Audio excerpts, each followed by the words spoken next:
the room is filling up or what's going on here. Talk, talk, talk, talk. Hey. Yes.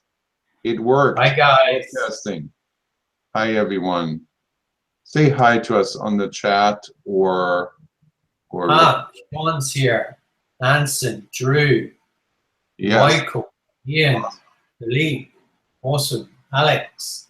I love So it. the guys are jumping on now. Hey. Yeah. Hi, guys. Good to have you here. I love how you're wearing My scarf? a scarf. Yeah, I was going to say, this is like, I'm in winter now. It's January here, and I'm on the northern hemisphere. Northern, right? And you are in the southern hemisphere. You actually call this summer. Yeah. Where you are. Yeah, You're kind of really in the bright light, and I'm here with my scarf in the darkness in the evening. And yeah, so this is one of the awesome things about our events, John, is that we get to have these international audiences, and it's all kind of fueled by our international relationship. Yes? Which is awesome. It is awesome. I love it. It's really nice.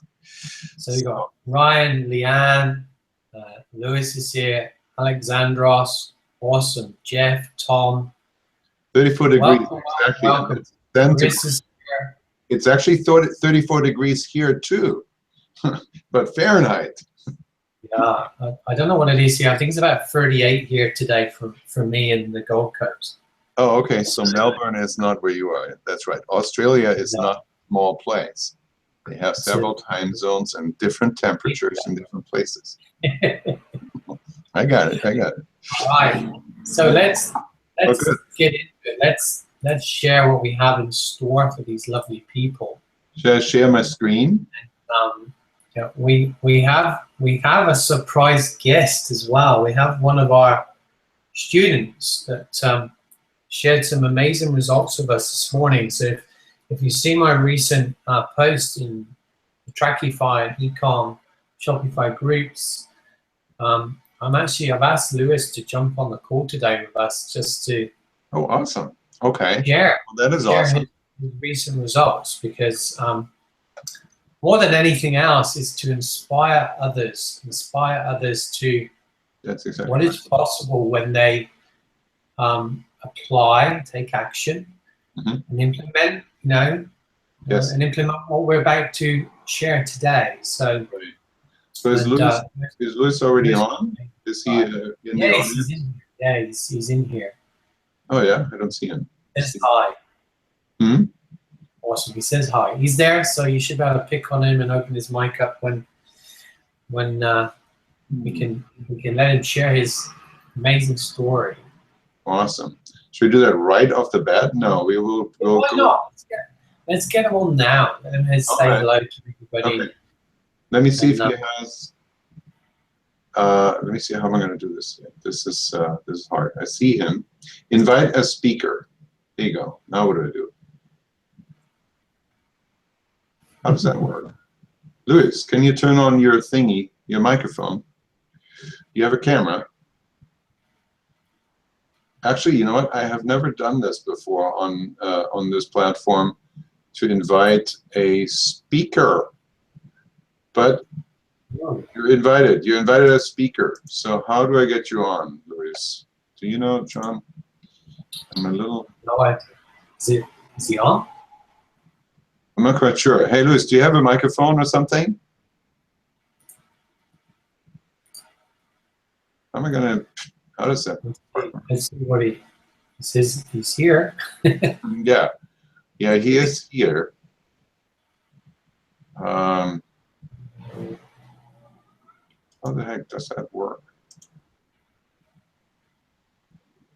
Ian says he's been in a special webinar camp. Hey, check out your email, and then there's a special link that you have to click, and that way you're going to come back in here as speaker. Okay, try that. In the meantime, let's just go one step further here. You can see if you can manage Lewis as a speaker.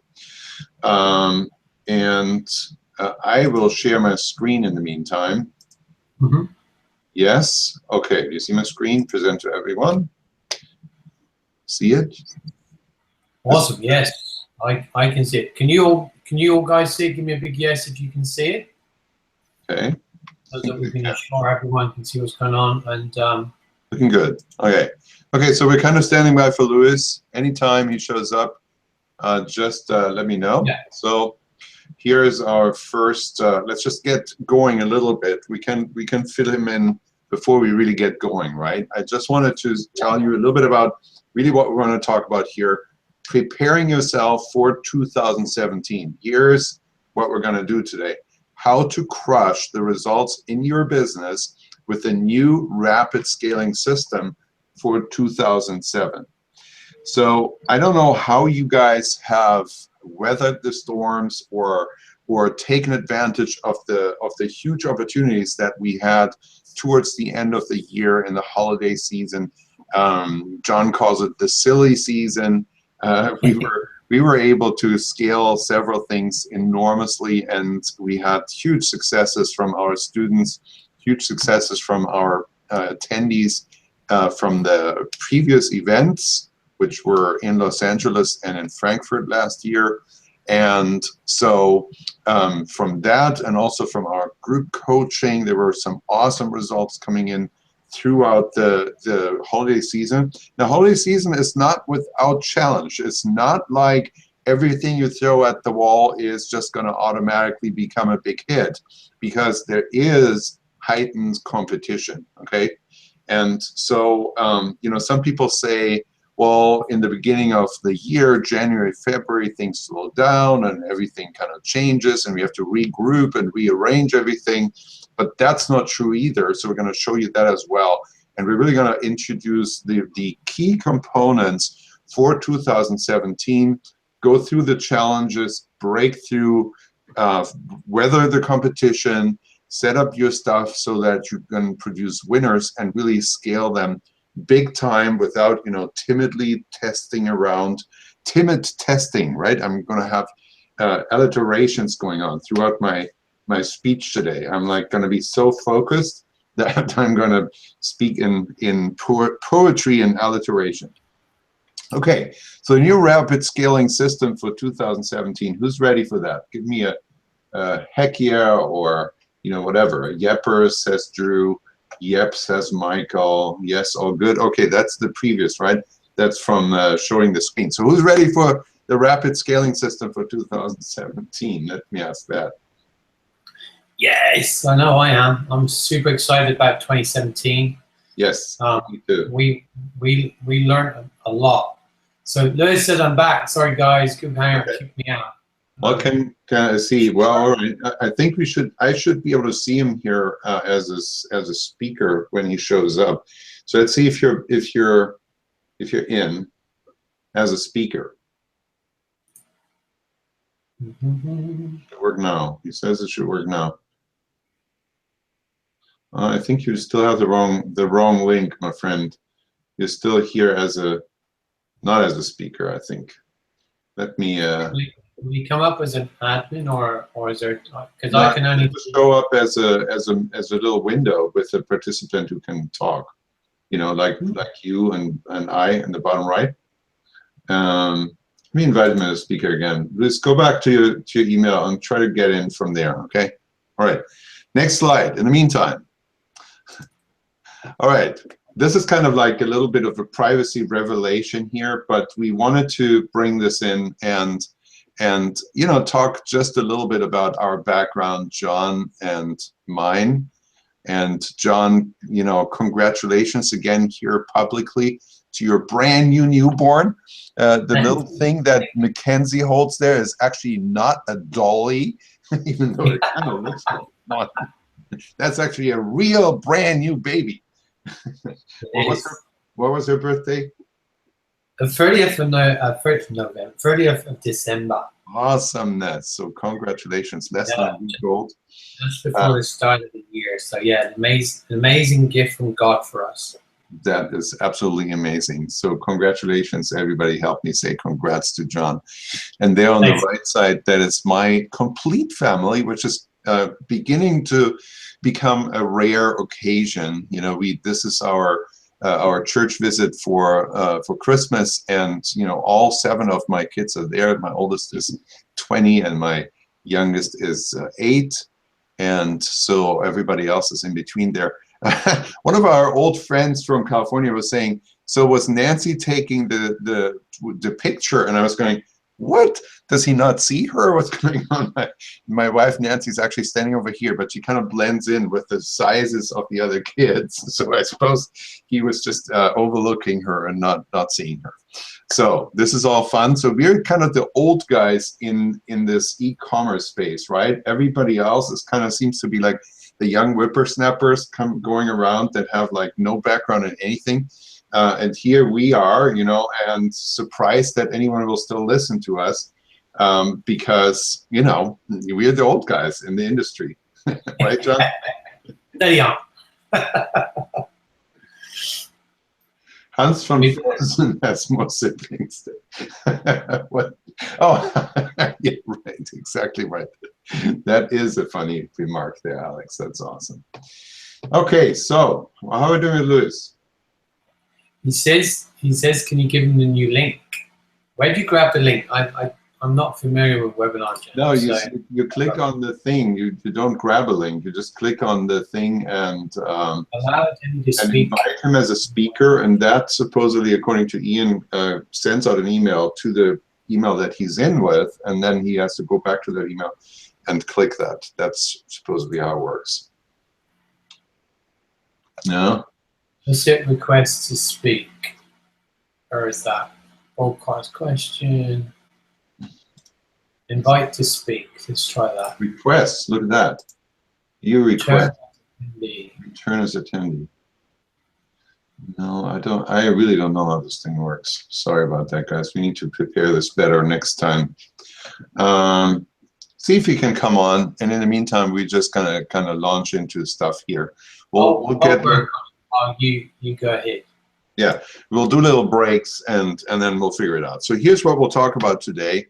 I just want to show you the results, you know, proof or whatever you call it, results actually of the system that we have been, you know, we've discovered for ourselves, then we passed it on to our students, passed it on at our events, passed it on at our group coaching in kind of different iterations in different ways and different kind of goosing people along so that they can actually implement it and apply it. The system is, I would be lying if I would say this is like completely easy and simple, but it is definitely doable when you get some practice and when you get some routine. And there's Luis. Now I can see him where I expected him. That is awesome. Let me just back up off of this slide here. 1 step back and 2 steps back. But actually, how about I unshare my screen for a second so we can actually see Luis? How about that? We can see him. Okay, so now you take it away with Luis there. You've kind of had some preliminary interview with Luis, and so you know what you guys are going to talk about. Go ahead. Yes, so Luis, man, your recent results, amazing, dude. A big congratulations to you. Firstly, 1, you believed in the system. 2, you applied it, and 3, you're now getting the results of your implementation. So maybe you can share what was going on. I know your story, you were doing quite well, things stopped working for you, and then you obviously came and spoke to me and Thomas and then started working with us. So maybe share that with our listeners, just because it's an inspiring story. I love this story. Well, I started Anytime about November last year and started like everybody else, drop shipping and doing very good and everything on AutoBid. I had no idea that even manual bid existed. And I started, you know, growing and selling. And I did I think from January to like June, I did about $750,000 in sales with about a margin of like 30% and all on AutoBid. But I kept having always the same problem and trying to find new or different things, because like after I hit two months or sometimes even 1 month, my product just crashed, and it didn't even matter how much money I put into that ad, and I crashed. And I had one product that I did about 250,000 in 1 month in sales, and then the next month zero. I mean, like zero. Yeah. It's unbelievable. I lost about $7,000 just trying to get that ad up, and nothing. So that was around September, and that's when I started looking around, like I need some fresh eyes to look into this thing. And that's where I saw the Germany event. So I live in Panama. So for me, it didn't matter. I hopped into a plane and went to the event, and I paid attention 24/7, eyes opened, and wrote down, I think, every single strategy on my mind map or whatever, and analyzed. And because I had a lot of data to work with. And when I implemented your strategy for you guys, I mean, the results now are my best day, I had $14,700 in sales, but I was spending around $6,000 in ad spend. This Sunday, we broke the record. I mean, I had 16,800, I think, in sales, with only 2,500 in ad spend. So my margins are now ridiculous because I'm spending less and wise. And the most important part, I think I'm getting my hair back because my stress level went down. Because if there's one thing that I got to tell you, difference between automatic and manual bidding is that with automatic, you can't sleep because you don't know how that thing's going to spend money. You may wake up and your budget's all gone. On auto, I know that if it spends it, it's on manual, if it spends it, it's because it's good traffic and it's converting. And I really, that's why I told John, I can't thank you guys because, my business got turned upside down. Upside up now that it's working, and can't complain. That's amazing. I'm very, very happy. So 2017's kicked off to a good start. And, great start. So far, in 4 days, I got $1. Can't complain. Yeah. I didn't hear the number. Did you hear the number that got swallowed for me? In 4 days, I got $45,000 and on like $12,000 ad spend. That's awesome. That's really awesome. Yeah. Very good. Congratulations all around. And thanks for sharing, Luis.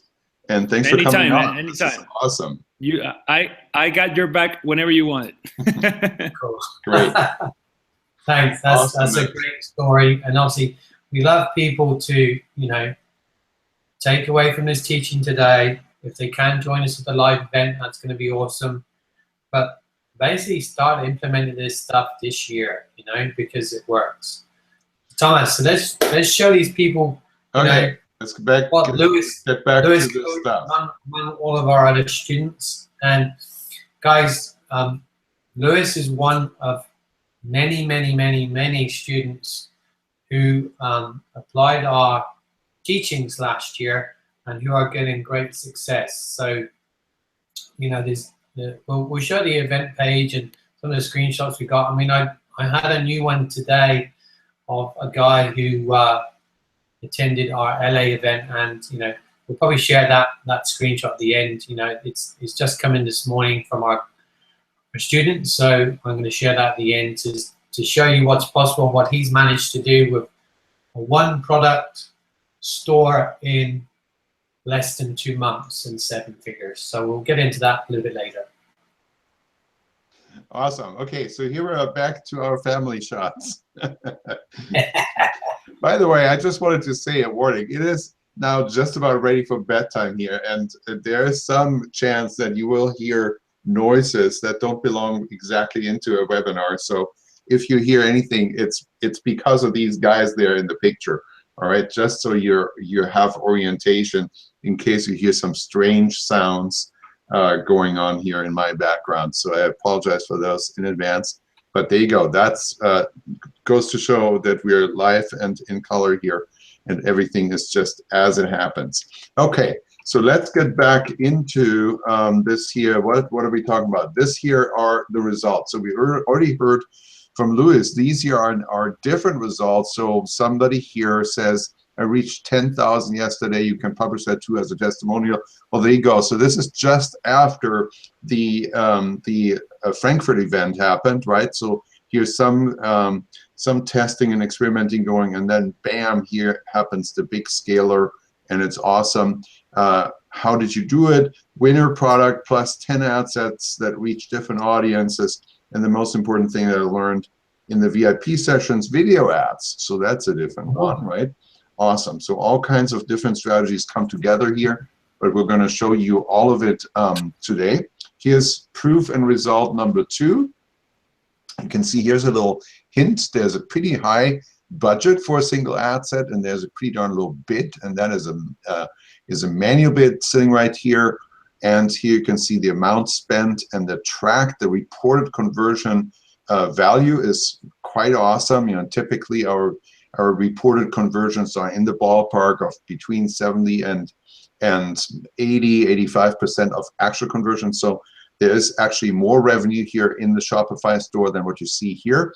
And here's an interesting comparison also, a little before and after. If you look here, it's a little bit pale. I hope you can see this. There's an add to cart conversion rate of 2.74%, and that changed in the aftershot to 14.19, over 14% add to cart, and then that trickles down all the way to the purchase conversion rate of which shot up from just under 1% to just over 4%. So that's a quadrupled purchase conversion rate. Okay, and of course the numbers here are much higher too. There's much more traffic going on. That is also an awesome thing to happen. Has something to do with higher budget and being able to control that budget, right? Okay, here's proof number 3. Just happened right after the Frankfurt event. You know, you can see here kind of this area here, this first week in November was kind of hovering in the 4,000, just under 4,000, just over 4,000 dollars in revenue per day. And then here it started scaling, and here it started scaling some more, and it started scaling some more. And so by the end of November, this store was already clocking in almost $400,000. And of course, that wouldn't have happened if it would have stayed at that $4,000 daily level on average. And you can see here the peak goes all the way up to 40,000. So that's a 10 times increase in daily volume within this 30-day time frame right here. So those are the awesome results that are going on here. But how is this going to help you, you might ask?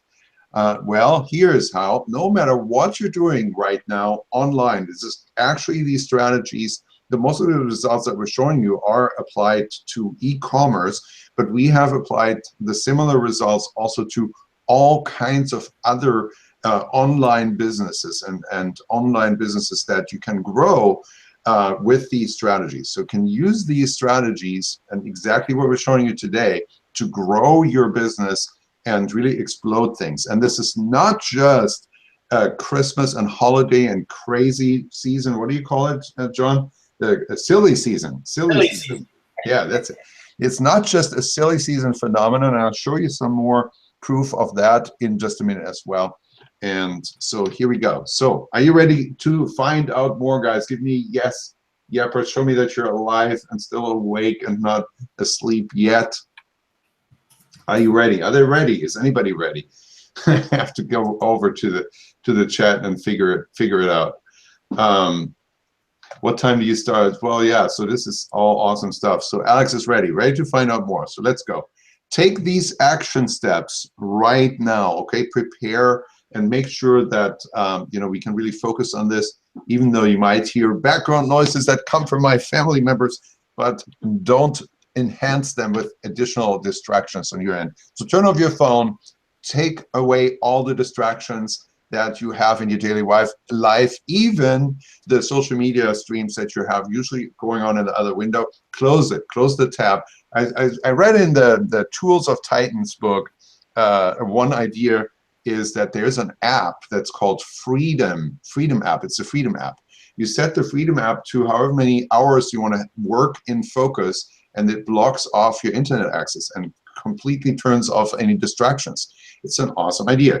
Well, I guess you can't use that app right now, but anyway, turn off all the other stuff, shut down your email client, and just focus on this webinar for the next hour or so. So first, let me ask you a question, and I want to encourage your participation here in the chat.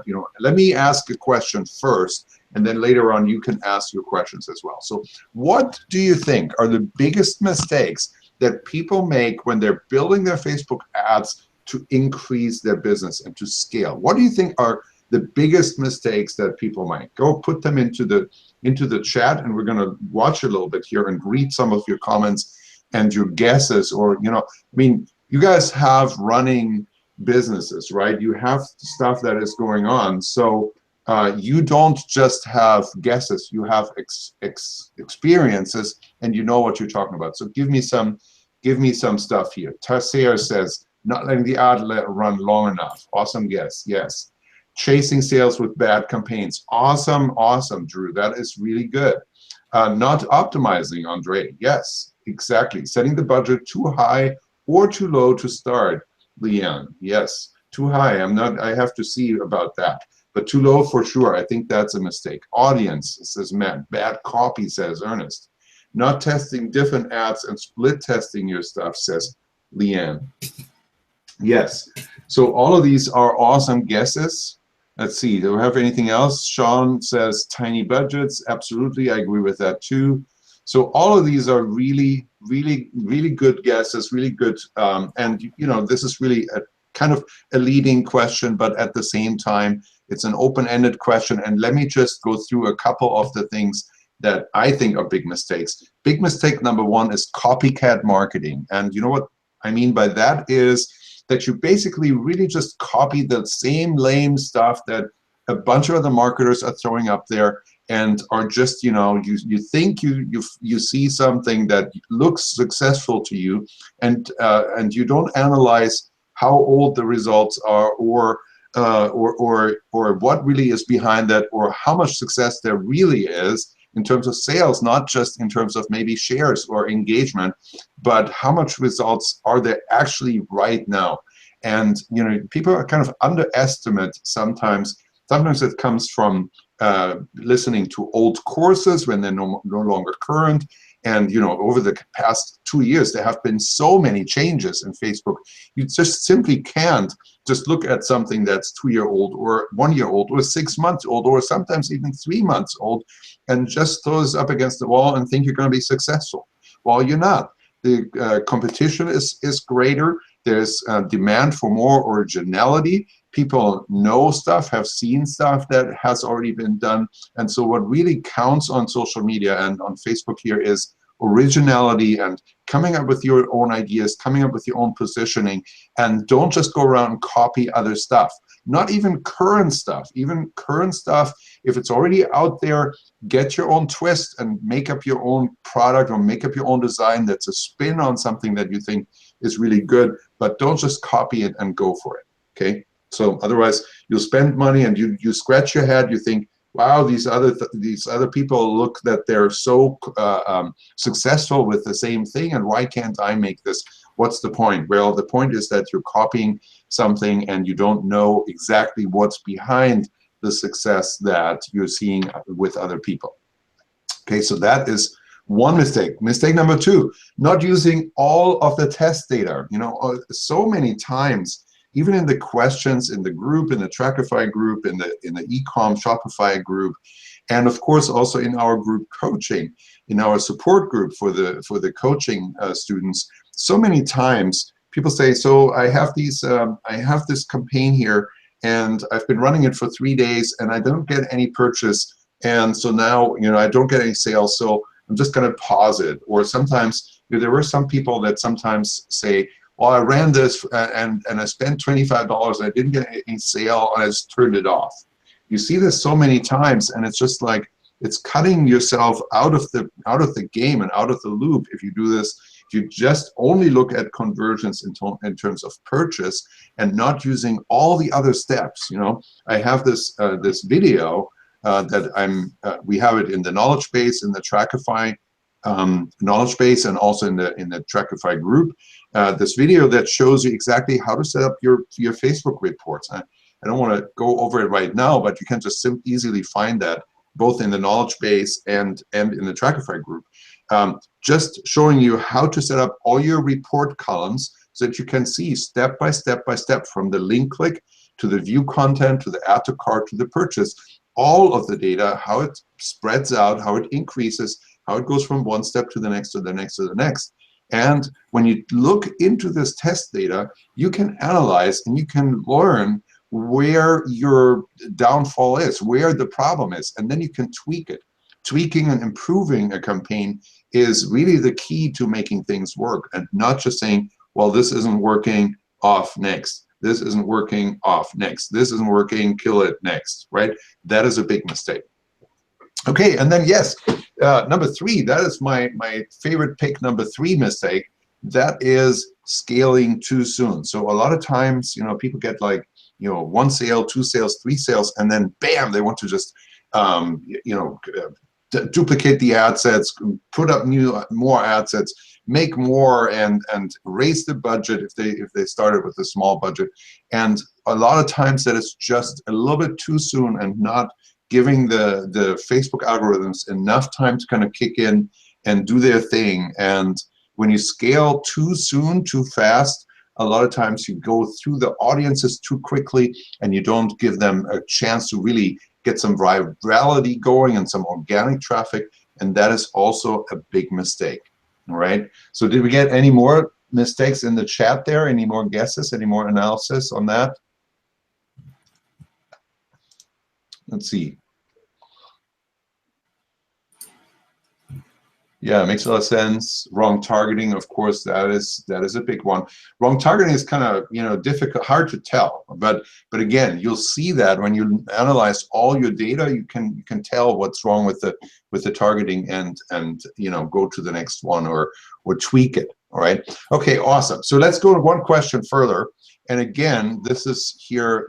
Public participation is in demand. So here's the next question. What does it take to run successful Facebook campaigns? Well, that is a very open question, right? I mean, that is not a guided question. So shoot in your chat here. Tell me what you think it takes and what it takes to you. What is your perception, or what is your experience? What has been working for you that you thought, yeah, that's really it. That's what made it work. Let's share a little bit, like really, positive results. Jason says patience. Exactly. Felipe says balls. Of course, yeah, too. Ryan says the right offer, right? Andre says the mindset. Oh yeah, that's all awesome. John says hustle and massive testing. Leanne says good product, good ad, good targeting, good store setup, funnels. Yeah, man, that is like everything. I mean, that's just everything. And Louis says patience times 10. That's very cool too. So let's see what I think it takes here. And that is element number 1 is engaging offer. And engaging offers have so many different layers. In previous webinars and in videos, we went over this, really in detail and digging in and analyzing, but here I'm just going to want to go through it on kind of a bigger scale, a bigger picture perspective. So the engaging offer is, of course, the product, right? On the product theme, one thing that I really noticed in the past couple months or so is that a lot of the store websites, even when you see like when you see ads on Facebook and you kind of click through and see what's going on. So there are items, right? The product types. The pillowcases are really popular. Shoes, like the Converse type shoes. Jewelry, of course. Mugs are still pretty popular, although it has kind of gone down a little bit in my perception. And what has completely gone down is shirts. And among the shirts and apparel, particularly shirts that are based on text-based designs. And that is kind of also true for the mugs. The mugs that are purely text-based designs are not working as well anymore. And shirts, it seems like shirts are not working as well anymore. I have to chuckle sometimes when you see, store names, Shopify store names. There are tons of store names that have T, T-E-E, T in the name of the store. But right now, when you click through and when you look at these stores, they have everything for sale except teas. I mean, did you notice this? This is really like, it struck me the other day. I was going through and I was clicking through and I was going, oh, there's a pillowcase, and all I see here is pillowcases and shoes, but the thing is called teas such and such, right? I don't want to really call a specific store out, but I've seen this time and time again. The stores that really set out as coming from the platform sales, and trying to just grab your own customers and sell your t-shirts on your own store, they have all kind of moved on to other product types. And that is just observing what is going on in the marketplace. In the marketplace, everyone who came from t-shirts has moved on to other product types, at least throwing other product types into the mix. And that is an important insight, I think, that leads you to kind of widening your horizon a little bit and going a little bit broader and wider out to pick the right product, starting by just picking the right product type and making your offer that much more engaging. So the next part, of course, for an engaging offer is that it has to be connected with the right audience. Now, audiences are, of course, you can start with interests, right? That is kind of like the normal place to start. You can start with interests, and you can then dig into interests that are broad interests, and there are specific interests, more precise interests, and there are also so many other layers and levels that Facebook makes available. And yeah, I mean, it's a really important part. I kind of like to start often with kind of a quote-unquote normal audience, but a lot of times my best campaigns come from audience types that have kind of like a little salt in them, like maybe a buying habit, or let's say an interest that indicates that they are particularly open to online shopping, or maybe they like Amazon, or maybe they like eBay, and I throw these interests in there and layer them with the quote-unquote normal interests that are the actual interests that my product and my offer might go for. Hang on just 1 second here. I need to take control of my. Take control of my, what's it called? My Slack. My Slack notifications are going wild here. I didn't do what I told you to do, which is turn off all your other stuff. And so that is biting me in the back now. I have to stop sharing for a second so that I don't reveal all my private Slack talks here and conversations. I have to get a hold of my Slack app and turn it off. Let's see here. John, help me bridge.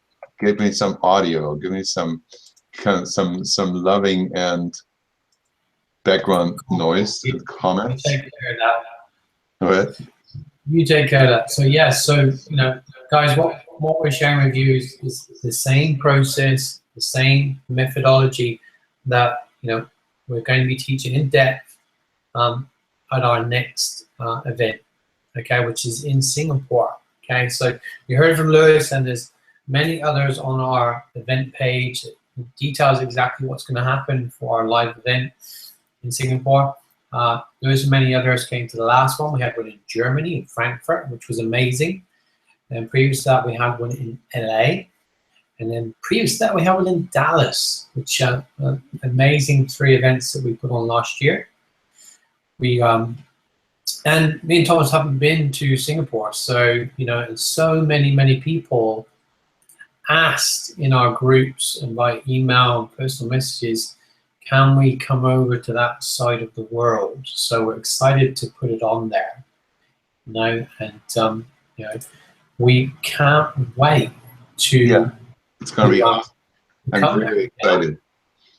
Super excited. Yeah. Okay. Awesome.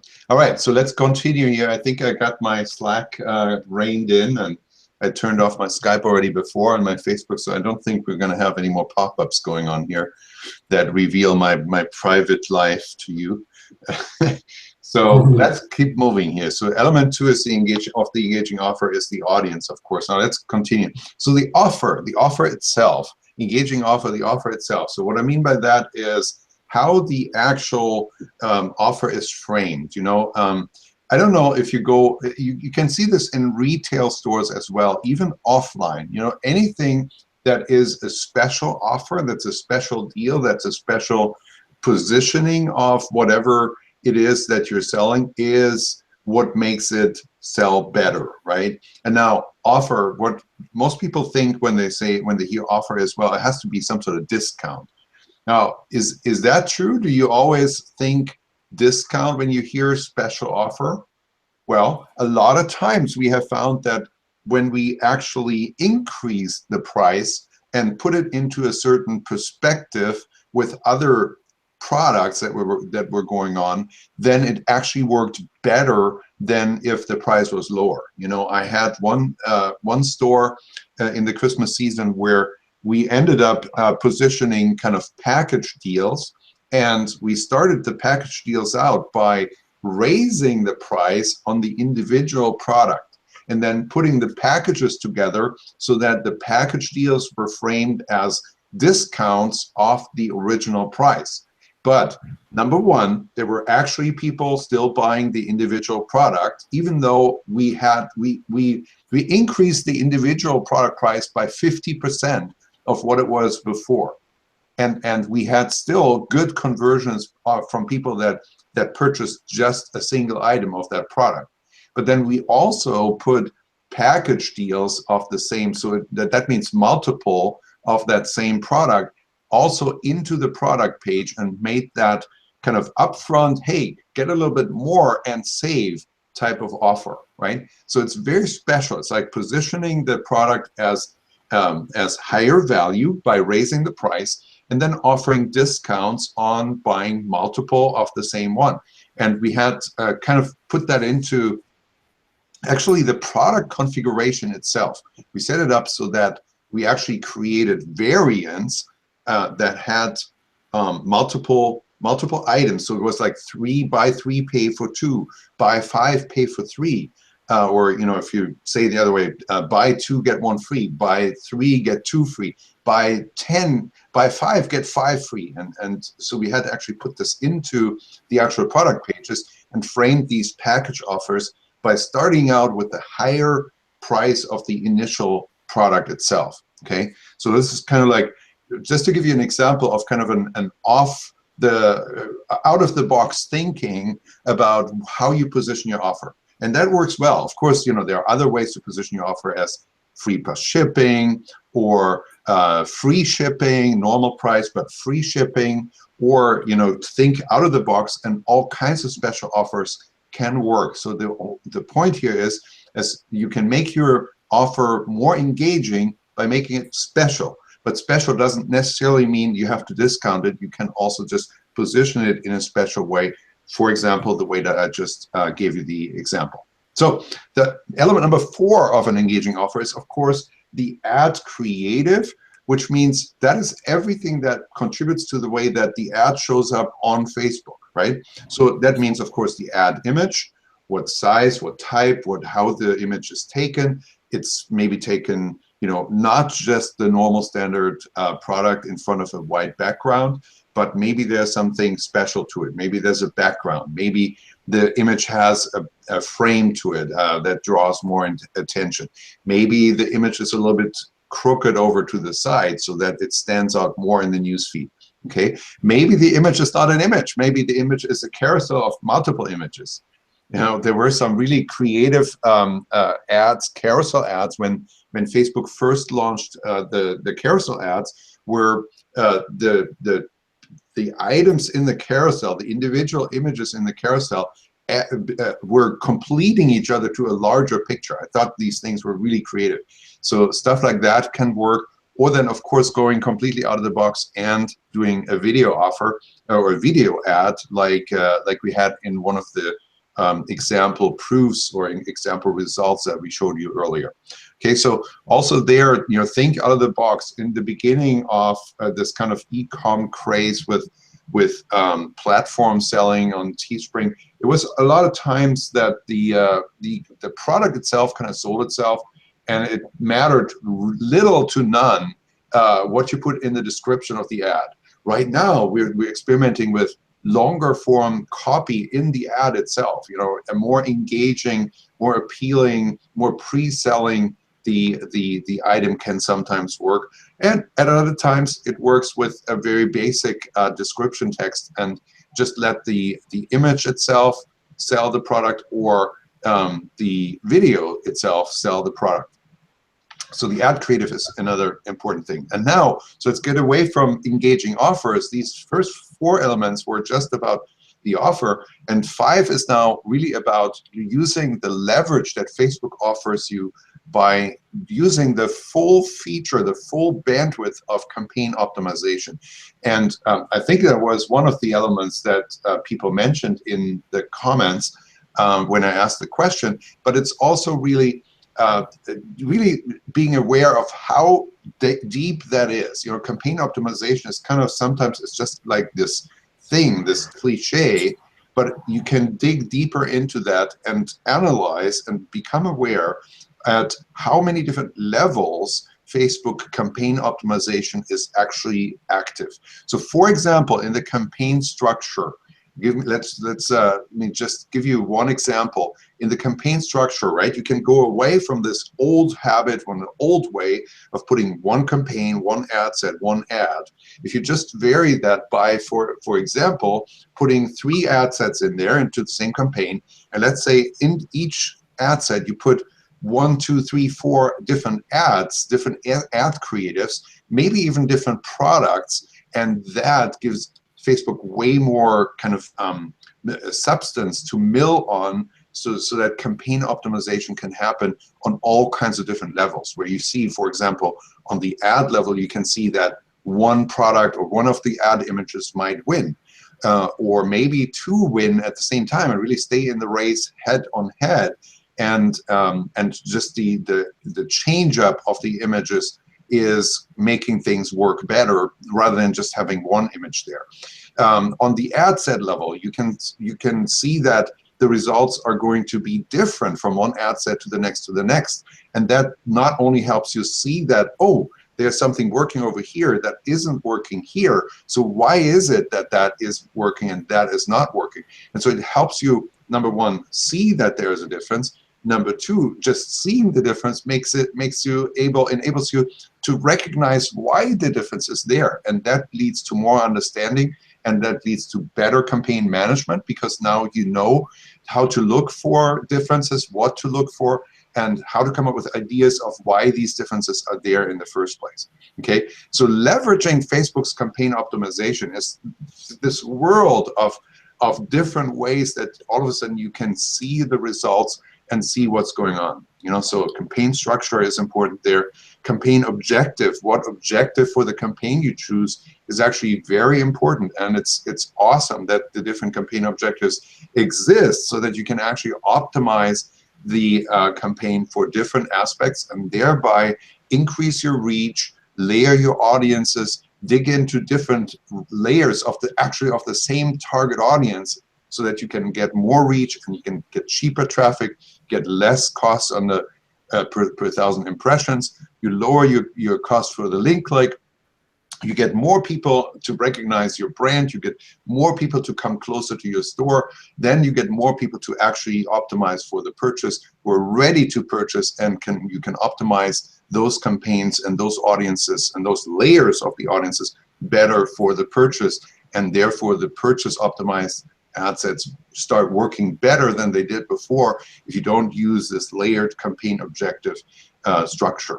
All right, and then of course bidding and budget. Bidding, there's the big subject is always that's in demand is manual bidding, and I kind of take claim of having had a little bit of a discovery there, and it happened by accident, and really I became aware of manual bidding. Then I started using manual bidding almost exclusively on link click optimized campaigns for a little more than a year, like 15, 16 months. And then I started using manual bidding also for pixel event optimized campaigns. And all of this are key components of our system and of what makes this work. And then of course, budget as well. You know, on the budget aspect, I really want to encourage you to try and get your mindset into the space where it allows you to get away from very low budgets. You know, very low budgets have so many different problems. Number one, if something works at a low budget, that doesn't mean anything. It doesn't mean that you can scale it, that you can also make it work on a higher budget. On lower budget, you see results much more slowly. You're waiting around, sitting around, waiting until you see what's going on. And even if something's going on, that doesn't tell you that you can increase the budget 10 times, 20 times, 50 times, 100 times, and it will still work. Most likely it won't, right? That is the big mistake there that people make on the budget.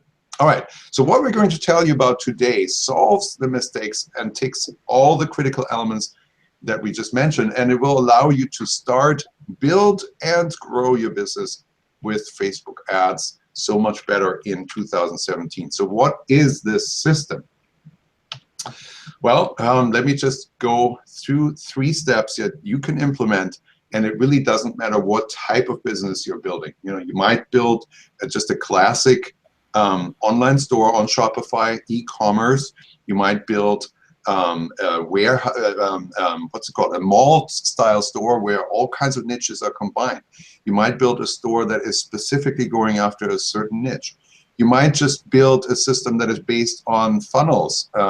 You might use OCU to really dig into a more narrow aspect of certain product types that you're selling, or certain product types that have like a combination of a small set of products that are good for upselling one to the next, and therefore you focus on a smaller set of items that you put into the store and enhance it by focusing more on a funnel thing where you can enhance the average order value and the lifetime customer value. So there are all these different facets. You can even use this system to promote online, virtual products like courses or ClickBank products, or anything that really works, that is engaging to an audience. You can build your business based on that. Even CPA offers, even affiliate offers, everything can work with that if you apply these 3 steps in the right way, in the right order, of course. So step number 1, here it is, the test phase. So the test phase is mainly used to validate your ideas. Now, the test phase, so there's of course more to it. The test phase is big. There are these aspects of brainstorming your ideas, coming up with original ideas, then going back to research and figure out if your original ideas have anything to do with reality, or if they're just kind of dreams and weird ideas that you have in your mind. And if you look at that, once you start kind of allowing your creativity to give you ideas and to take some time, not in this kind of hustle of setting up stuff and just always testing stuff that you think are working, but rather just sit back, browse around a little bit, get ideas, go, if your idea has already been used somehow, find stores that have already tried something similar, and do some more research. Do some research into where the traffic is coming from for that store. How can you tell if those ideas are actually working? Go back to sites like Pinterest, where you can find similar images that connect with your idea, and see if they're even interesting and engaging to the audiences that are there. Then go back to see if there is a monetization value in these ideas, right? A lot of ideas sometimes that people research on, particularly on Pinterest, or on these kind of like engagement-heavy sites, a lot of times you're blindsided by the amount of engagement that you're getting, but you're not really validating the monetizability of those ideas. And that's an important part there too. So test, first of all, get your ideas, validate that there are things that are similar, that are working, that have monetization value, and then go back and start testing. And the test phase, of course, is also then connected with running specific Facebook ads and see what happens there, and then look at your data. So, and that's step 2, evaluate all of your data. So the steps that you have in your data are your engagement cost. You know, we always look for that in the column in the Facebook reports that says CPC all. CPC all, that means everything where people clicked on the ad everywhere, right? If they clicked to leave a comment, that's a click for CPC all. If they click to share the post, that's a click. If they click to like the post, that's a click. If they click on the link, that's a click. Okay, so that's CPC all. That's a great measure for the cost of engagement and how engaging this ad is. And then the next step is the cost per link click. So that means, is there, beyond that engagement with the ad image and with the creative, is there any intention visible that people want to see? Where does this go? You know, what is behind this? Can I get a little bit more information than I see just in the ad right here? So that is what makes them drive to the website and go click on the link so that they can find out more information, right? And that's a significant step. There's a significant step from just engaging with a post on Facebook and going to go over to another website outside of Facebook to find out some more information. Then the next part is the view content event, right? That is the first event that you should always fire in your landing page, no matter if it's a Shopify store, if it's a ClickFunnels funnel, or just a content post on a blog that then leads on to promote something else. So you want to always create an event right there on the landing page, a view content event, or maybe a view category event, or a view collection event, to see if they even stayed long enough for this website to load. Wherever you land them, you have to have enough interest to stay there until it loads. And even if it's really fast, it's going to take some time. If you have a mobile user, a lot of times, I mean, 90%, 85, 90% of all our users, of all our visitors these days are on mobile devices, and a lot of times they don't have super fast connections. So even if your website, your landing page seems to you on your computer, when you're hooked up to your fiber optics line that is, you know, really fast, it seems like, oh yeah, that takes no time to load at all. Well, if they're on a phone line with their mobile device and they're not connected to Wi-Fi, it might take longer for them to load than they have interest. So that shows, all right, if they're not waiting long enough for the view content event to fire, then that means there is a lack of how interested they really are in finding out more. And the next one is then, of course, the add to cart. Add to cart event is firing on the cart page. So that indicates, of course, how many people go beyond just looking at it and are actually putting it in the cart and taking that next step, and, you know, seeing what, you know, getting one step closer to actually buying this and showing more buying intention by doing that. And then, of course, the next step after add to cart is usually actually the completion of the purchase. And that's, of course, when you know how interested they are. But all of these steps are used to evaluate your data, but they're also used to set up follow-up campaigns, because that's another important thing to recognize, is that the first contact with you, from the ad to the link click to the view content to the add to cart to the purchase, is not necessarily the only way that you can make a conversion, right? A lot of times it takes a lot of touches to the same person to get them to move all the way to the purchase. And it's important to see how many people drop off between which steps, and what are the ratios between view content and add to cart and purchase, and how can you get in there and give them an additional nudge to go to the next step, you know? And so, of course, there are retargeting campaigns that are playing a role there, follow-up emails that go in where the cart is maybe abandoned, differentiated retargeting ads where you retarget the people who have viewed your offer but not added it to the cart, or retargeted in a different way than the ones have added the product to the cart but haven't followed through with the purchase. So there are all these different facets of follow-up and of creating multiple touches with them, and also multiple touches that are actually different, you know. So it's not just always, okay, hammer them again with the first ad. That is unsophisticated. You need to go further than that and evaluating all of your data and really looking at those report columns in detail and comparing what happens there is really what helps there. And again, I'm coming back to, you know, this idea of setting up multiple ad sets in the same campaign rather than just leaving it at one ad set. If you set up multiple ad sets, you're creating contrast for yourself so you can recognize the difference between something that's working on certain levels. Let's say something is working really well for link clicks, but then it kind of drops off. But the next campaign or the next ad set over, you have to, by comparison, oh, this might not even be clicking as much, but all of a sudden they're getting further into your funnel, and more of that ad set adds the product to the cart, right? So all of these differences they are there, but you're only going to see them when you evaluate all of your data in the horizontal way, where you're going through your funnel steps, but also all of your data in a vertical way, where you compare one ad set to another ad set to another ad set, and recognize things there because you're becoming aware of the contrast. That's very important.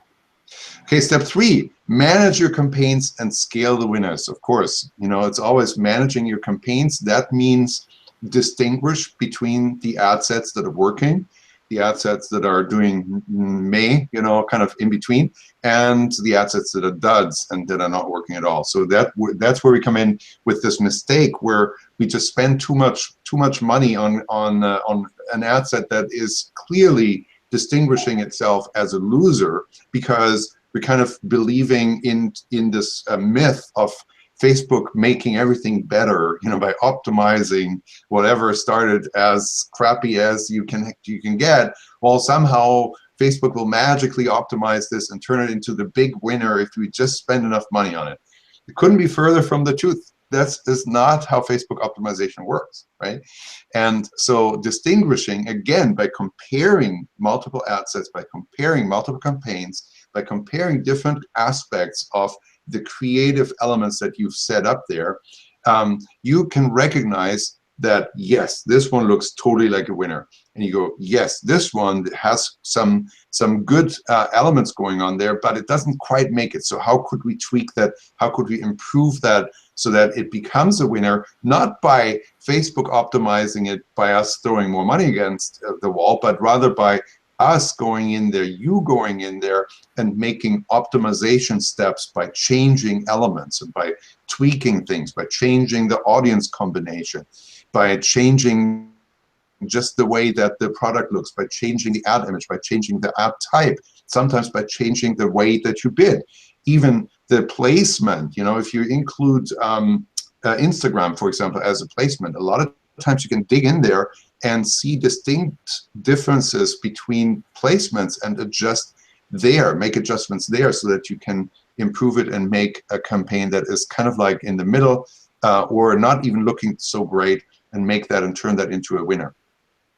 And then, of course, recognizing the winners and scaling them. So that is the other art to this whole thing is, you know, how do you actually scale without destroying something that is a winner? A lot of times that's another problem that people experience, you know, with low budget, with auto bid, that when they try to scale in terms of setting up raising the budget, or sometimes the idea is, oh, I'm just going to copy and duplicate that ad set and see if that works. And both of these methods, you know, usually raising the budget never works, almost never, and duplicating the ad set is kind of a hit and miss. You know, if you have too much overlap in the audiences between too many ad sets, then that can backfire too and destroy how this works. So scaling and managing the campaigns is step 3 that is very crucial for the system. So, but there's also, of course, a secret sauce. You know, you want to know what the secret sauce is. Type yes in the chat. Do we still have people who are awake? You want to know the secret sauce? Give me a big yes. There's a big awake. This And is take it. a quick breath here. Yes, yes, yes. Let's The do it. new ones, yes.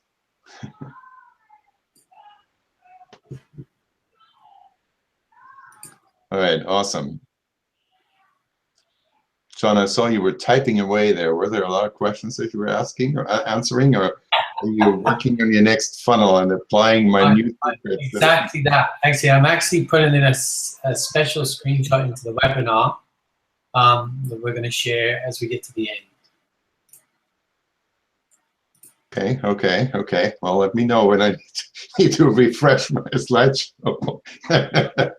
I'll let you know. I'll let you know. That is awesome. When I was working in the film music industry, we had this image of we called it fitting a suit on a running man.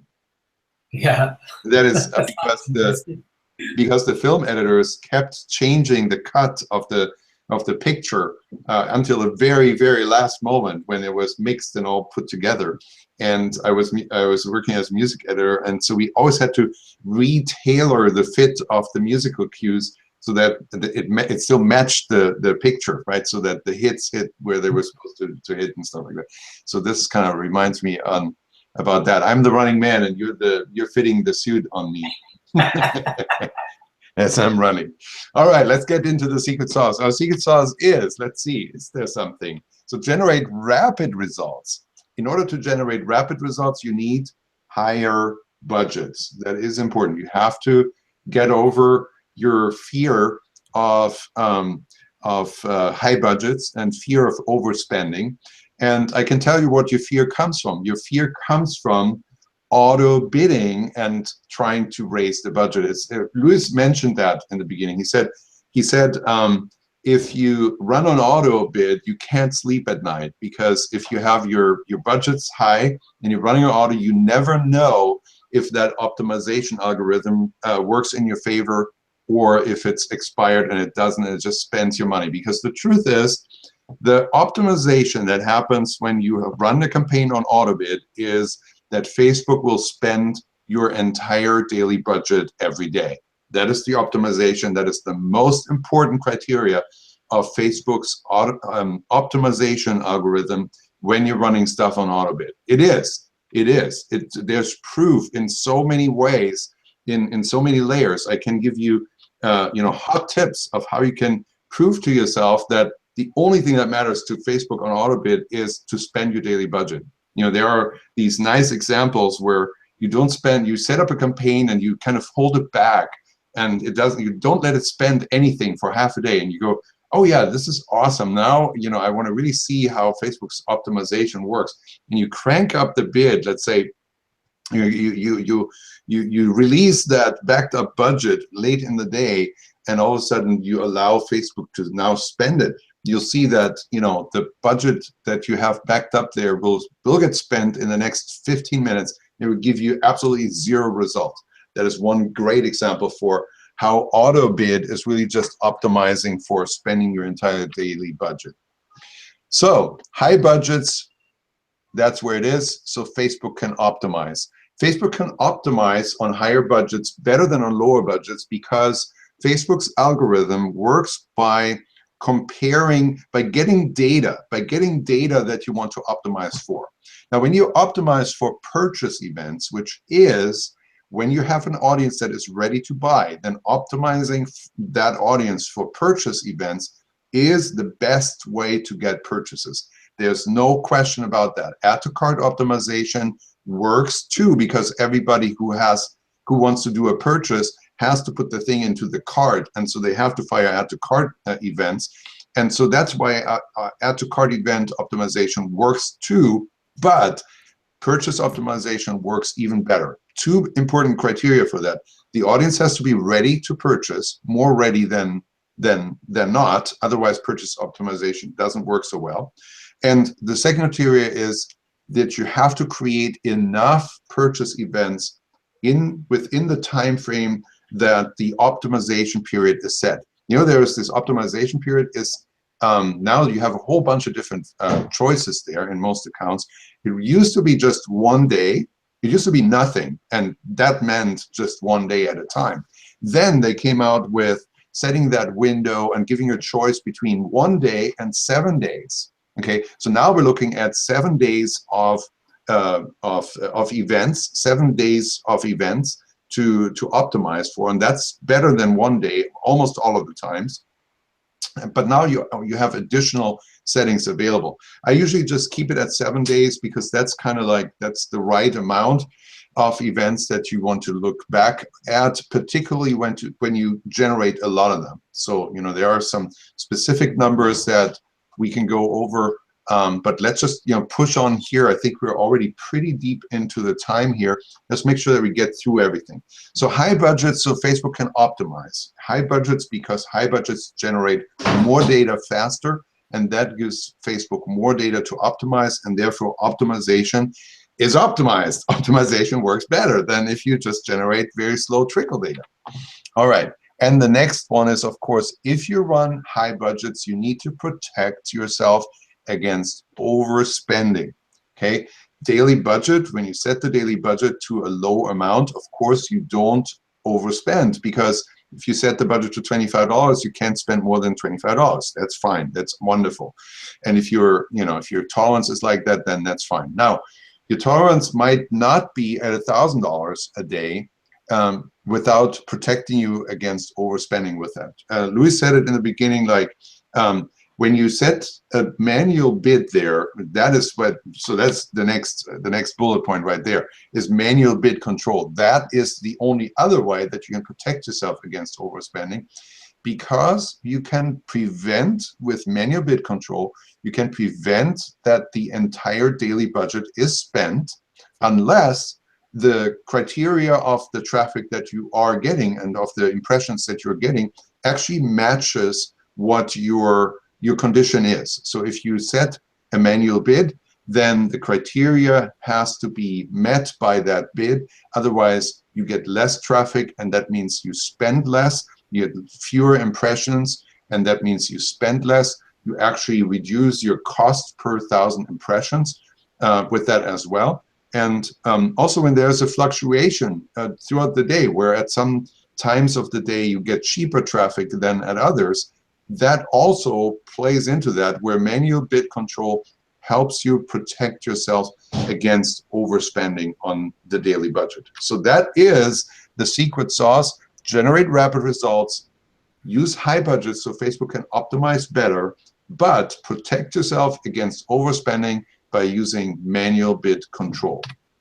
All right, who is on the webinar now? Who wants to use that secret in your business? Answer in the chat. Let's see. No, but this is a serious question. I mean, guys, are you as excited about this as I have talked myself into being by now? It is me. Yes, it is exciting. Are you excited? How excited are you about this on a scale of 1 to 10? With 10 being the most excited you've ever been in your life. Okay, awesome. Drew says brilliant. Yes, I think it is. It actually is pretty cool. Now that I look at it this way, right? Okay, awesome.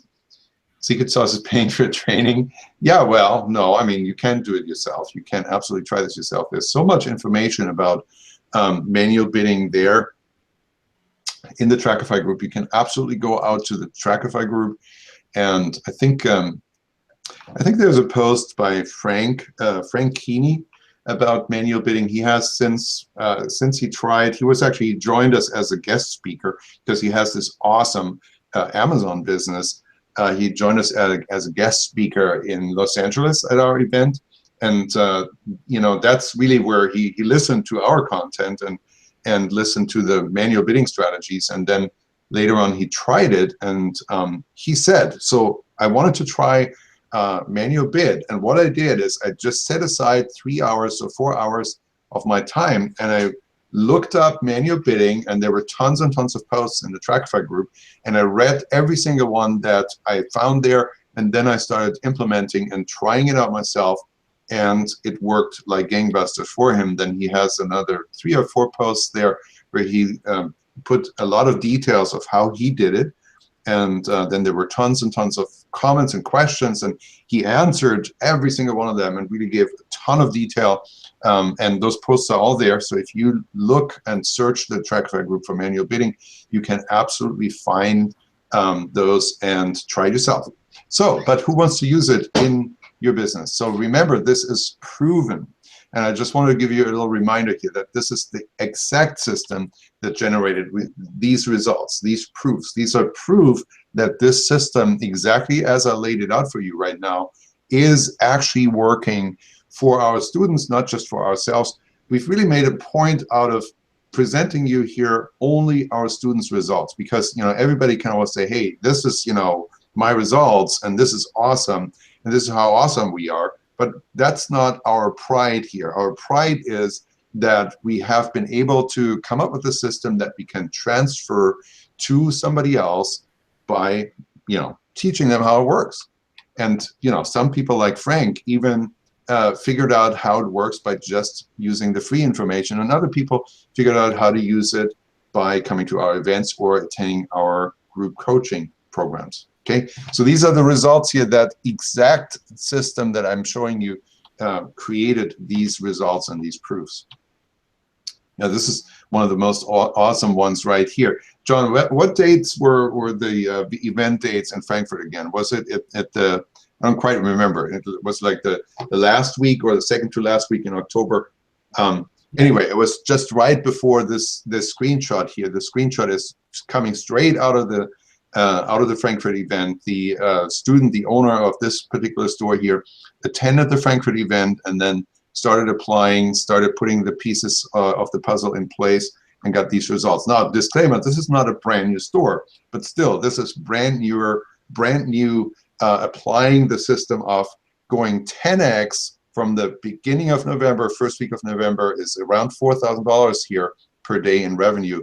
And he goes straight to 40,000 at the very end of November. So within that time frame of 30 days, or even just 20 days, right? Because up to like November 10th, it was still kind of hovering in this lower range. And then bam, it goes all the way to 10x the results. Here's some extra proof. Yeah, there's Frank. See, he said, I see many reporting that they stopped ads recently because costs went way up. My experience with manual bidding is the opposite. Even though sales are down in the last 4 days, of course, because everyone has bought their presents. The post here is from December 24th. So my cost per sale has stayed the same. Merry Christmas. Okay, so that is exactly what we're talking about. It's very interesting that you can actually use in this kind of a very special constellation of where you have a natural event that motivates a lot of sales leading up to that event, such as Christmas, or there are some other days throughout the year that work kind of similarly. But if you run against those with manual bids, you can actually use manual bid as a natural throttle of traffic as the kind of like hyper engagement, as I call it, leading up to the event is subsiding a little bit. And because that hyper engagement goes down, now all of a sudden your low bid setting that was able to drive the sales to really high levels with really high budgets, all of a sudden that ultra low bid that you were able to use for that hyper engaged time is all of a sudden not enough to drive traffic still. And you don't even sometimes have to throttle the ads manually and take down the budgets or pause the ads, because the low bid setting will just naturally reduce the traffic even though the budgets are very high. And so that is kind of a side effect of what's going on here, where sales go down, but the budgets stay up, the manual bids reduce the traffic, and therefore the cost per sale actually stays the same, because you're really controlling the results with the manual bid, not just the ad spend, the daily ad spend. Even more proof, what's going on here? So this is December 18th to January 1st. That goes to show that this is not just a holiday phenomenon.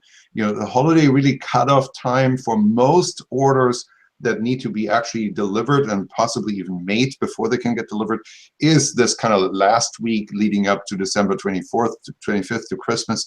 So that's when you really had to turn things down. But here you can see that right after Christmas, bam, it starts right away to take off again and to ramp up again right there. So that is an awesome additional piece of proof right there, and proof of the results that this system is getting. So here's a warning. Here's a kind of a disclaimer, right? So you can try this on your own. You can try this, like I said, by reading up on the free information on Trackify and applying it. But it is a little bit risky. There are lots of posts in the Trackify group that say I tried it and it didn't work. And when you kind of, after watching this webinar here right now, after attending this webinar, I think you can go back to these posts and pinpoint by way of how they're describing what they did. You can kind of pinpoint where they went wrong. You know, in these 5 points that I introduced to you as the essentials and the mistakes that can be made here, the typical mistakes that happen, you can pinpoint exactly what they did wrong. And that is another proof to show you that I give you a ton of information on this webinar, even in addition to the free information that's already in the Trackify group. However, there is risk.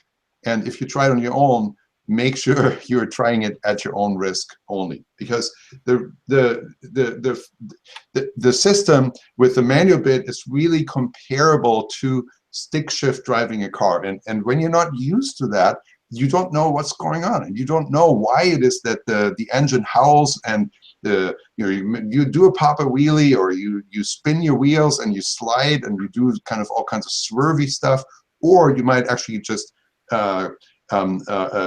what's it called, stall the engine, and it just turns off and it doesn't work because of that. And really bad things can happen when you drive stick shift with a big old engine there in the back, which is the metaphor for a high budget, and you don't really know, you don't really have enough practice to control this thing and tune it in the right way. So this here used to be a nice car with a nice stick shift and a very big engine, and someone tried to drive it without getting the proper training. Maybe they just read a Facebook post in the Trackify group, and you see that can happen. Things can go bad. Drew says, I love manual transmission. I do too. I grew up with manual transmission. I know how to drive manual transmission. I don't know if I could have avoided this yet. I'm not used to that big of an engine with manual transmission. But hey, so just wanted to set this disclaimer here and make sure that you don't get frustrated by trying things on your own. I mean, it doesn't have to obviously end this bad, but you may just think that, oh, this is not working, and then you don't get the results. But you do get, a lot of people do get the results when they attend our event. So here's what you will get at the event. You will get our entire Facebook Mastery system that consists of all the components that I just went over with you. And not just all the components in a strange, weird overview way, but rather everything handheld, walking through. That's why we're taking so much time here, to actually show you every single aspect of this and walking you through everything in its entirety, and not even just walking you through as a viewer, but we actually take you by the hand even at the event. There's a lot of cases where we had this awesome experience where someone just ended up going to the hotel room at night and setting up some campaigns according to what we taught the day before, and bam, they came back with results right away. So these things happen right there. And then we're going to give you extra stuff. So it's not just even what we told you right now with the rapid scaling system that is going to enhance your business building in 2017, but we're going to give you our entire Funnel Whisperer system. And the Funnel Whisperer here is, of course, John. And there's a whole nother system there where, like I mentioned, kind of a little bit on the side, we can build more deeper into a smaller group of products that are awesome, composed and combined so that they really lend themselves to being great upsells and working well in a funnel. So this Funnel Whisperer system, we're going to go through this as well. And there's going to be more context about business mastery, about getting your mindset right, about building businesses that are actually going to be sellable assets. We're going to have awesome guest speakers for that purpose. Again, our guest speakers are always just completely enhancing our events with content. They're never selling anything. They're never pitching you on anything at all. They're just sharing their information and what they know. We have one awesome guest speaker who sold an Amazon business and made it so turnkey in all the processes that she set up that she was actually able to sell this for a low seven-figure number, even though it was built on a kind of dependency system on using a platform like Amazon to do it. But it's awesome. So she's going to share this aspect. She's also an awesome expert for sourcing product in China. So if you're interested in this type of information, we're going to add this in the event as well in form of this guest speaker that we're bringing in. And that really translates into this whole event becoming this all well-rounded seven-figure growth formula where you can put the Facebook Mastery system, the Funnel Whisperer system, and the Business Mastery components all together and really supercharge your years 2017 and get it off to a super start and just be there with this mindset and leave with this mindset of knowing what you built and why you built it. There's really this mastermind immersion. That's why we've structured this system, or this event rather, in 3 days, where the first day is giving you the basics, but not like the ground floor level basics, just the basics that are suitable for beginners, but beginners who learn fast, but also really kind of gather up the essentials that are necessary, even if you had some experience, if you have even a very successful store. Like Louis said before, he attended the event. He didn't just show up for day 2 and 3. He attended day 1, even though he already had $750,000 worth of sale in the beginning part, in the previous 10, 11, 12 months before the event. But he had some challenges. And because of that, he went to day 1 and he went through the kind of staples and what I call basic information compared to what we're doing in this more mastermind setup of days 2 and 3. So here's your day 1. We will do the Facebook Traffic Mastery, discovery of our secret automation software. Then we're going through the Shopify setup aspects that are important there. And we're going to produce there the Amazon formula as well.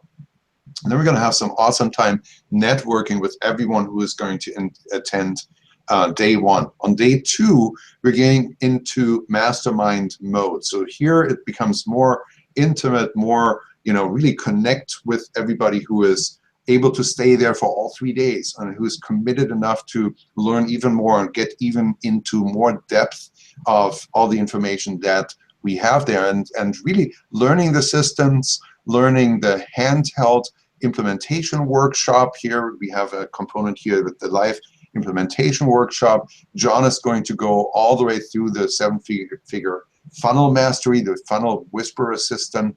And so this is really the time here, the first day where we connect in a more intimate way with you. We'll have a lot of time that's really going to feel like one-on-one time, because we're going to have hot seats in there and just awesome stuff that we'll implement, and we'll give you the whole optimization and scaling blueprint, and just digging into many of the aspects that we've touched on day 1 in more depth here, and hand-hold you through any and all questions that you have about that. And then day 3 kind of goes in the same similar way. So we're really going to adjust, mastermind your mindset. We're going to help you adjust your business perspective. We're going to get more information from our guest speakers about how to make your business more well-rounded, less dependent on just one traffic source, and get into this perspective of being able to have an exit strategy. We're going to have hot seats. We're going to tweak things like as we go, and as we sit there, you can come with your campaigns that you set up overnight and we'll review them, or you can tell us your challenges that you have. That's an interesting aspect. I was always kind of concerned about this, any kind of formats where you have to actually share a little bit more of maybe your store, your niche, or what you're working on. But it turns out that in this small enough circle of the mastermind format in days 2 and 3, it's actually really cool, because you can basically share as little or as much as you want, and we get enough to help you further and get you through these hot seats and really help you on a personal level, even without you revealing your dynamics or your intimate details of what you're working on to the whole entire group. Okay, so let's. Tom, do you want to just refresh the presentation so we get better images now? Oh, okay. Let me see Updated. here. Let me just take the screen sharing off for just 1 second, so I can do this here in a way where I see what's going on. All right, we were. Okay, yeah, I see what you did. That's very nice. Okay, let me get back into presentation mode and share the screen back. All right, how's that? You back? You see it? Okay, awesome. So here's the next slide with clear images, even more proof. So here's another last shout out for results. You know, this is apparently a little. These are two that came Go in ahead. just today. These are two that came in just today from two of our students. One of them, the one on the right, is from Lewis that you guys heard from at the beginning of our call today. So that's what he shared with me today. Awesome. So what does it say? Bro, I really cannot thank you enough. Man! Exclamation point, exclamation point. And then he has a screenshot that goes from December 19th to today, January 5th, actually. Oh, so this is an interesting thing here. You might say, you know, you can poo-poo this, and you go, yeah, okay, so this is nice. So probably he had to cut off his Christmas delivery schedule here, and then he kind of went into this thing. But then, bam, he scaled all the way through the very beginning of December, and then it kind of went down, and you say, well, why did it go down? Well, yeah, you know, the whole system is a system of tweaking and adjusting and making things work over time. And this here very tail end of this little decline there is actually something that I think is happening right now in Facebook. I've seen this in several stores that that we're involved in, is that there were some challenges, and I believe that it's not actually a change, like a systemic change. I think it's more of a temporary bug. And my marching order on everyone who listens to me on this is just kind of lay a little bit back, but don't like take everything totally down. You know, keep things warm. Keeping things warm, by the way, works by throttling, bringing down your manual bids without giving up all your optimization data by pausing the campaign. That's a key issue with campaigns that are on auto bid, that all you can do is reduce the budget, which is bad. Every time you touch the budget on an auto bid campaign, it's usually bad.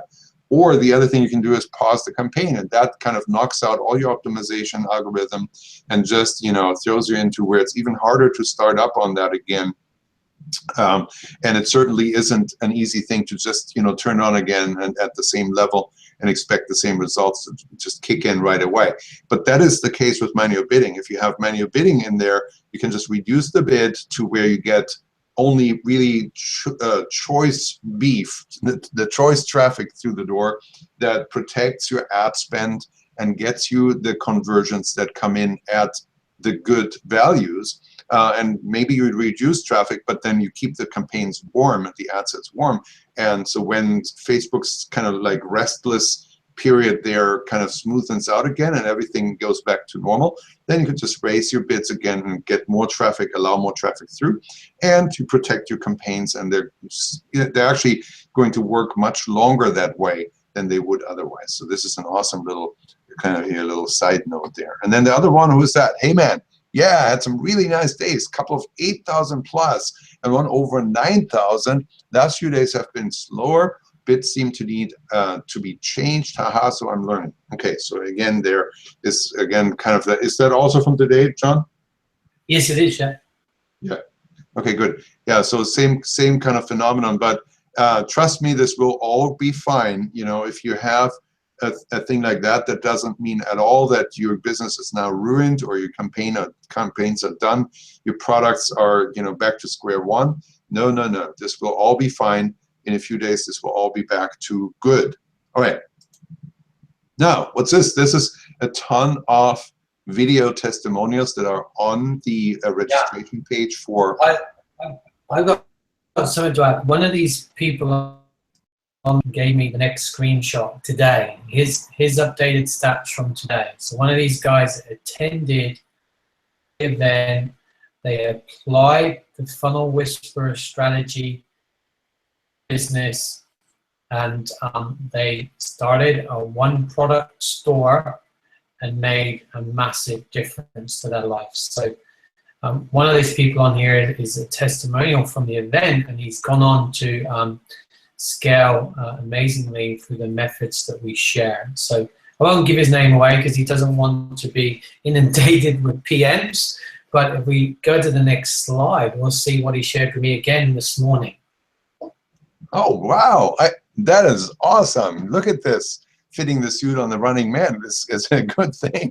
I didn't even know this slide was in here, John. That is awesome. That's over $1 million starting right there in the second week of November. That's right after the Frankfurt event. One single product. That is amazing. Over 53,000 orders and $1 million in sales. Do you happen to know ad spend or profitability or anything like that? And some additional juice that people always ask for? Profitability is around about 60%. 60% profit on ad spend? That's awesome. Yeah. That is awesome.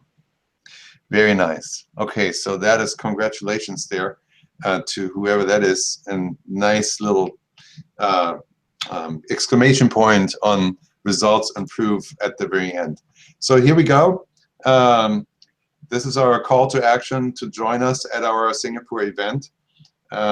We have a little special offer here at the very end of this webinar. We're going to give you 2 apps for free lifetime access when you buy and register for the 3-day ticket for the 10th through 12th of February in Singapore. Right now, but you have to do it right now. This offer will not be extended any longer. So the free apps are Trackify. Of course, you all know Trackify. Hopefully you're using Trackify. If you're using Trackify, you probably pay for it on a monthly basis. So if you want to save that monthly fee off of your Shopify bill, then go ahead and take advantage of this special bonus offer right now. Once you got your ticket, just send an email to support@ecomconvert.com and let us know that you're claiming your lifetime free access to the apps. The second app is Red Retarget Links. That is now ready and in action and usable as well, and I'm very proud of it. It's turned out awesome, turned out better than I thought it might, which is probably just kind of my little own problem that I don't think it would turn out right, but it did. It turned out absolutely awesome. I'm looking over to the right because I want to bring up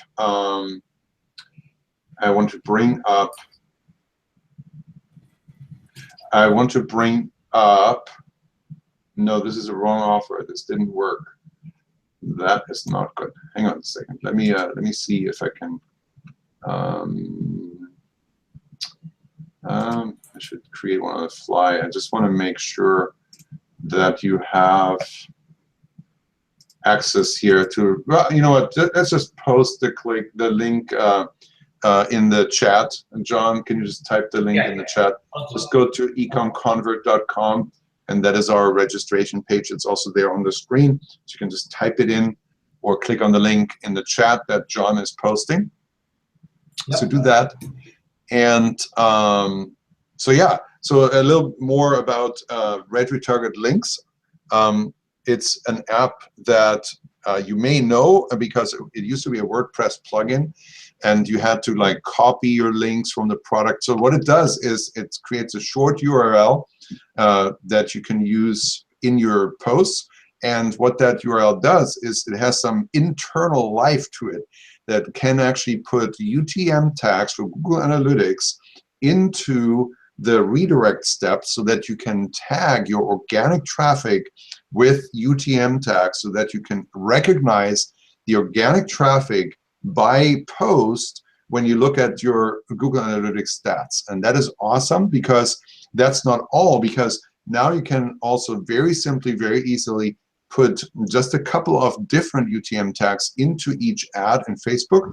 And then when the traffic comes from paid ads and they click on that same short link that Red Retarget Links app generates, then the UTM tag will be that of the paid traffic. And you can identify the paid traffic by each ad that comes and generates the traffic.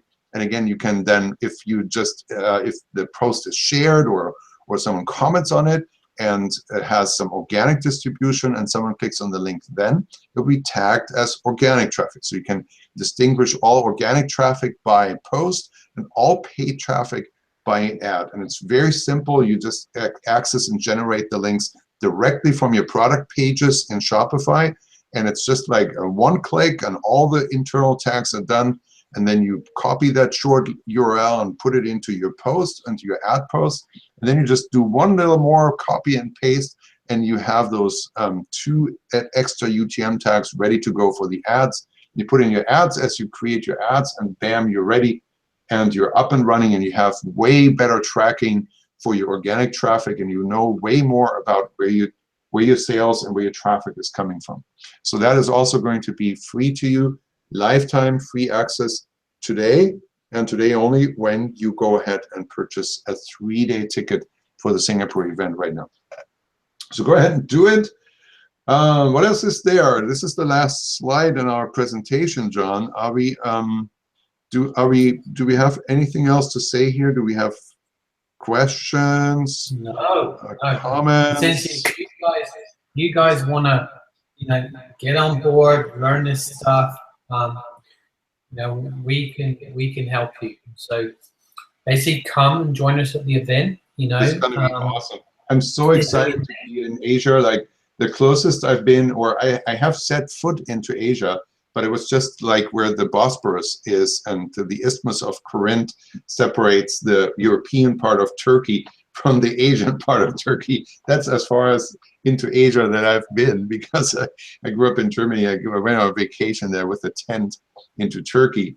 But I'm really excited to be going into, deep into Asia and seeing this awesome economy that is so entrepreneurial and so cash rich, and just this awesome perspective on business and economic growth that is just there in the air that you breathe in Singapore. I'm so looking forward to being able to breathe that air, that smell of money that is flying around there. That's just going to be awesome. And we're going to make new friends and meet new people, new entrepreneurs and new business people that are ready to drive their business to unknown heights in 2017. And it's just going to be awesome to connect and to mastermind and to talk with all of y'all who are going to come. Sales are rolling in as we speak, and we already have a lot of seats that went and were taken right when we first posted the Facebook post with the sign up link for the very first time. We had awesome sales already right there. So grab your seat right now. The rooms there are limited, and their space is limited that we have in the actual presentation room, in the meeting room. So grab your ticket now so you can be in on this wonderful event in Singapore. And I'm going to be super excited to be there and share with you. Okay, awesome. I think thank you, Thomas. Thank you guys for attending. If you have any questions, join us in the Trackify group or the Ecom Shopify group. That's it. And yeah, we can answer any questions you have. But man, I'm looking forward to meeting you all. I'm looking forward to sharing with you all at Singapore. 2017 is going to be amazing for many more students, Thomas, and I'm excited for each and every one of them. Absolutely, it's going to be awesome, and hope you'll be among those as well. Have awesome success with the stuff that we can help you out with. All right, take it easy, guys. Thanks for coming. Thanks for being here. Thanks, John, for your time as well. And I'll talk to you soon.